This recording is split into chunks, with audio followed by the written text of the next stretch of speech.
కాకినాడ జిల్లా ఉప్పాడలో మూడో రోజు సైతం అలల కల్లోలం ఆగలేదు. ఇళ్లల్లోకి రాకాసి కెరటాలు ఒక్కసారిగా దూసుకువస్తూ ఉన్నాయి. పలువురు మత్స్యకారుల ఇళ్లు పూర్తిగా నేలమట్టమయ్యాయి. దీంతో మత్స్యకారులంతా బిక్కుబిక్కుమంటూ అక్కడ నివసిస్తూ ఉన్నారు. ప్రభుత్వం తమను ఆదుకోవాలని మత్స్యకారులంతా విజ్ఞప్తి చేస్తూ ఉన్నారు. బీచ్ రోడ్డుపై రాకాసి అలలు విరుచుకుపడటంతో అనేక మంది వాహనదారులు తీవ్ర ఇబ్బందులు ఎదుర్కొంటున్నారు. మనం 10 స్క్రీన్ పైన కూడా చూడొచ్చు.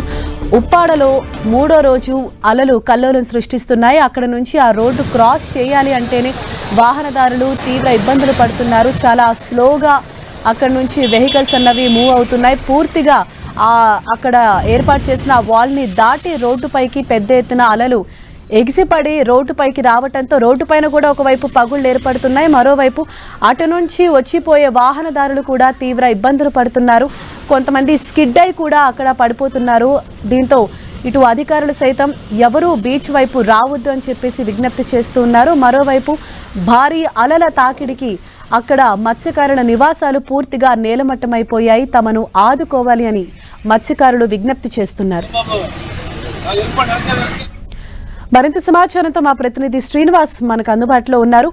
శ్రీనివాస్, ప్రస్తుతం అక్కడ ఉప్పాడ వద్ద ఎటువంటి సిచ్యువేషన్ కనిపిస్తోంది? అంటే 3 రోజులు అయినప్పటికీ కూడా అలల ఉధృతి కూడా ఇంకా ఉవ్వెత్తున అక్కడ ఎగిసిపడుతున్నాయి. అధికారులు ఎటువంటి సూచనలు చేస్తున్నారు?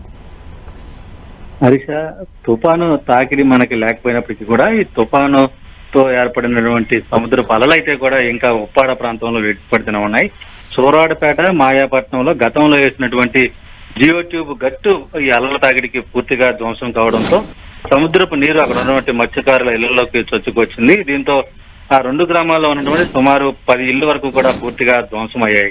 తీర ప్రాంతంలో మత్స్యకారులు ఈ సముద్రపు అలలు వస్తున్నటువంటి ఆ శబ్దంతో కొంత బిక్కుబిక్కుమంటూ కూడా జీవించాల్సిన పరిస్థితులు ఏర్పడుతున్నాయి. ఇప్పుడు అంటే ఎన్నికలు అయిపోయిన నేపథ్యంలో ఎవరు రాజకీయ నాయకులు ఎవరు కూడా తమను పట్టించుకోవటం లేదు అనేది కూడా అక్కడ ఉన్నటువంటి మత్స్యకారులు కొంత ఆవేదన అయితే కూడా వ్యక్తం చేస్తున్నారు.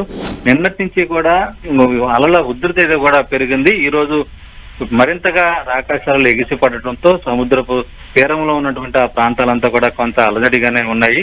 అయితే ఈ ప్రాంతంలో ఉన్నటువంటి రహదారికి సంబంధించి కూడా అధికారులు తొలుత కొంత సేపు మూసివేయడం జరిగింది. అయితే సోమవారం నుంచి కూడా అధికారులు అక్కడ ఎటువంటి జాగ్రత్తలు తీసుకోకపోవడంతో రాకపోకలంతా కూడా ప్రజలు సాగిస్తున్నారు. ఈ సందర్భం కూడా అలలు ఉధృతి వారి రాకపోకలకు కూడా ఇబ్బంది కలిగిస్తూ కొంతమంది ఇబ్బందులు పడుతున్నారు. అలాగే అలలు వచ్చిన సమయంలో కొంతమంది అక్కడ పడిపోవటము, వెహికల్స్ మీద వెళ్తున్న వారు పడిపోవడం కూడా జరుగుతున్న సందర్భం అయితే కూడా ఉంది. ఈ నేపథ్యంలోనే మత్స్యకారులంతా కూడా ఏం జరుగుతుందో ఏంటని ఇప్పటికే దాదాపు 10 ఇళ్లు నేలమట్టమైన నేపథ్యంలో తమ పరిస్థితి ఏంటనేది కూడా కొంత భయాందోళన అయితే కూడా వ్యక్తం చేస్తున్నారు.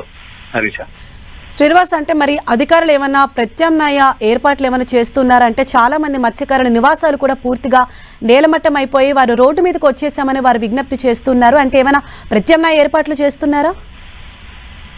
ప్రస్తుతానికైతే అధికారులు ఆ నేలమట్టమైన ఇల్లుకు సంబంధించి వాళ్ళ వివరాలు అయితే కూడా సేకరిస్తున్నారు. వారికి ప్రత్యామ్నాయంగా ఎవరైనా తాత్కాలికంగా వారిని తరలించే ప్రక్రియ అయితే కూడా చేపట్టడం లేదు. అక్కడ ఉన్నటువంటి కొద్ది మంది మత్స్యకారుల ఇళ్లకు మాత్రం సంబంధించి కూడా వారికి న్యాయం చేస్తామని అధికారులు హామీ ఇస్తున్నారని చెప్తున్నారు. కానీ వారిని ప్రత్యామ్నాయంగా ప్రస్తుతం వేరే ప్రాంతాలకు తరలించే ఏర్పాట్లు అయితే కూడా ఏమీ చేయడం లేదు.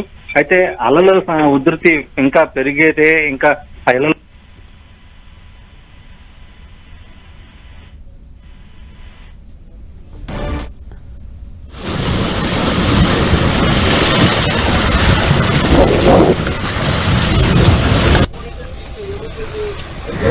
ఉప్పాడ సముద్ర తీరం పూర్తి అల్లకల్లోలంగా మారింది. ఇవాళ 3వ రోజు, అంటే గత 3 రోజులుగా కూడా సముద్రపు అలలు అక్కడ ఉవ్వెత్తున ఎగిసిపడుతూ ఉన్నాయి.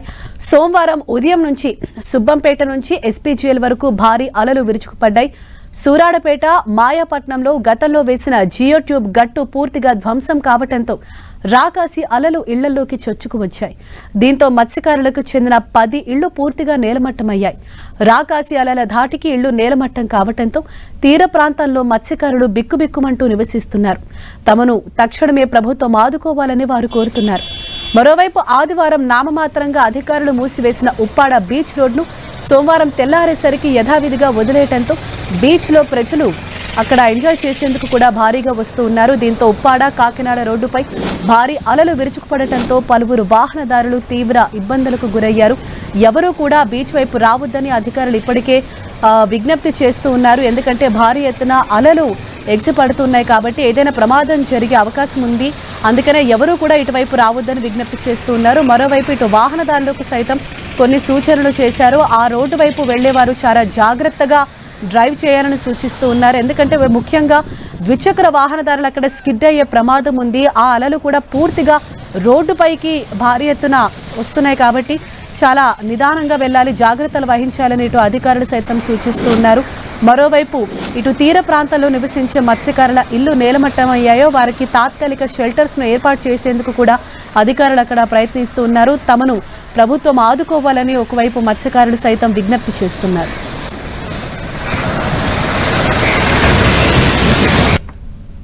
చాలా కరెక్టర్లు వచ్చాయి, ఇల్లు పోతున్నాయి. ఏదో ఈ రాజకీయ నాయకులు ఎవరు ఆదుకోవట్లేదు. మొత్తం కనీసం ఏదైనా 5-6 ఇల్లు పోయండి. చాలా డబ్బు రేట్ పెట్టుకున్నారు. ఈ మెరక తలాలు కాడ లేవు. ఎక్కడ అద్దెంట్లోకి వెళ్దామని అద్దెలు దొక్కట్లేదండి. ఇలాగ అద్దెలు దొక్కట్లేదు. ఇక్కడ ఉంటున్నాను దారాలు వేసుకుని. ఏదో మీ రాజకీయ నాయకులు ఏదో చూస్తే బాగుంటుంది.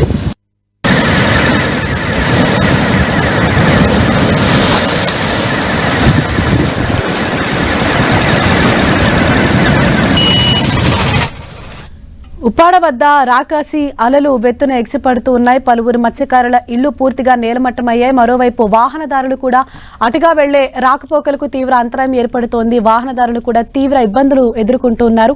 అక్కడ నెలకొన్న తాజా పరిస్థితిని వివరించేందుకు మా ప్రతినిధి శ్రీనివాస్ మనకు అందుబాటులో ఉన్నారు. శ్రీనివాస్, హరీష, ఈ ఉదయం నుంచి కూడా సబ్బంపేట నుంచి ఎస్పీఎల్ వరకు కూడా